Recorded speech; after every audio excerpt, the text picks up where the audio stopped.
Hey guys, welcome back to another Mythic Legions review. We have Gryshaa the Slytherer up for review from the Advent of Decay series. On the side of the package, we have a picture of Gryshaa along with a small paragraph on his details. On the back of the package, we have the Advent of Decay 2.0 artwork and a short story describing the lore of Mythic Legions. Let's get them out. Like all other Mythic Legions, the packaging is collector friendly. The figures are easy to remove or put back into the package without ripping anything. Not a lot is known about Gryshaa the Slytherer. As a high-ranking member of the Sons of the Red Star, a group of deadly assassins who work for the highest bidder, Gryshaa has made a name for himself. Tall tales of Grysha's assassination spread throughout mythos, as he's never been seen or heard by anyone hunted by Gryshaa. Nobody ever lives to tell about the experience. What is known about Gryshaa is his affinity for razor-sharp blades of all sizes, revealed by examining the corpses of Grysha's victims. Let's check him out. Grysha's unique helmet comes in a bright red and blue color with golden rivets studded all over.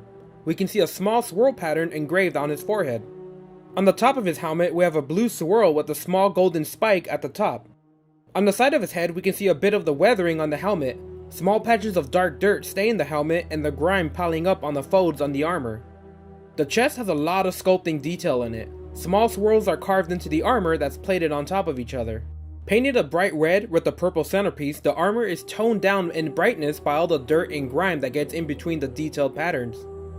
On the back, we have a lot more of the swirled patterns along with a few silver belt buckles sculpted in the lower back.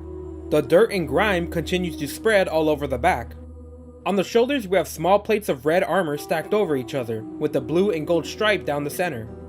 The arms have a silverish blue forearm guards with large gold stones. The black gloves are stained with dirt and grime. On the belt, we have a large purple and gold belt buckle tied with a large leather belt.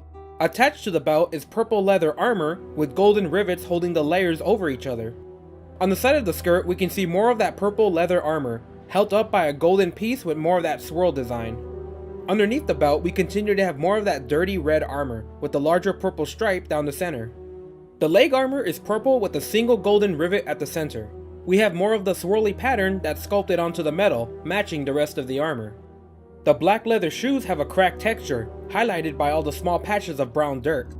Let's check out the articulation. We have a ball-jointed head, arms that open and rotate, elbows that bend in and rotate. We have a rotating forearm, wrists that bend up and down and rotates. We have a ball-jointed chest, and we have rotation at the waist. Legs that open, move forward and back, thighs that rotate, knees that bend backwards and rotate, feet that rotate, bend up and down, and rotate at the foot. Let's check out all the accessories. We have a pair of golden shoulders with purple highlights.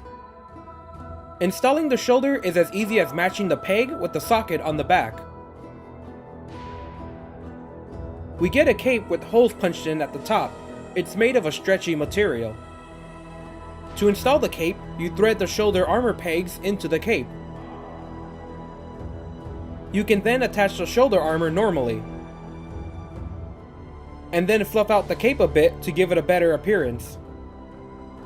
We get a very nicely painted halberd. The top is removable for other spearheads, but we only get this one. The bottom of the staff is a pointed spike. We get an orcish sword painted with silver and bronze. The blade is weathered with cracks and dents. We have a silver and bronze scimitar made of a hard plastic. We get a standard silver one-handed sword. We get a pair of wing adapters to attach wings onto the figure. And lastly, we get a brown belt that fits the smaller 2.0 bodies. Gryshaa the Slytherer is a great figure. At a glance, the colors might throw you off. You might think he looks a bit too cartoony or stands out too much with the red and purple. But he ended up growing on me very fast. He's one of the more unique looking pieces in my collection, and the color really pops in person. As for the accessories, Gryshaa is loaded with a ton of swords. In total, we get 4. The cape is a nice extra on the figures, and the cloth goes a long way into making the Mythic Legions stand out from each other. Personally, I would have loved an alternate head, mostly because I assume Gryshaa is a skeleton. He's in a faction full of skeletal assassins, so I was hoping we get an alternate skull for the figure. Overall, Gryshaa is a very cool bad guy for anyone's collection. His unique paint job and helmet make him stand out from almost every Mythic Legion in my collection. His mysterious background lets you shape him into whatever character you want, and he comes with plenty of weapons to share with the rest of your figures. Pick this character up if you get the chance, I highly recommend him. Alright guys, more reviews coming up soon. Check out my other reviews while you wait, and I'll see you guys next time.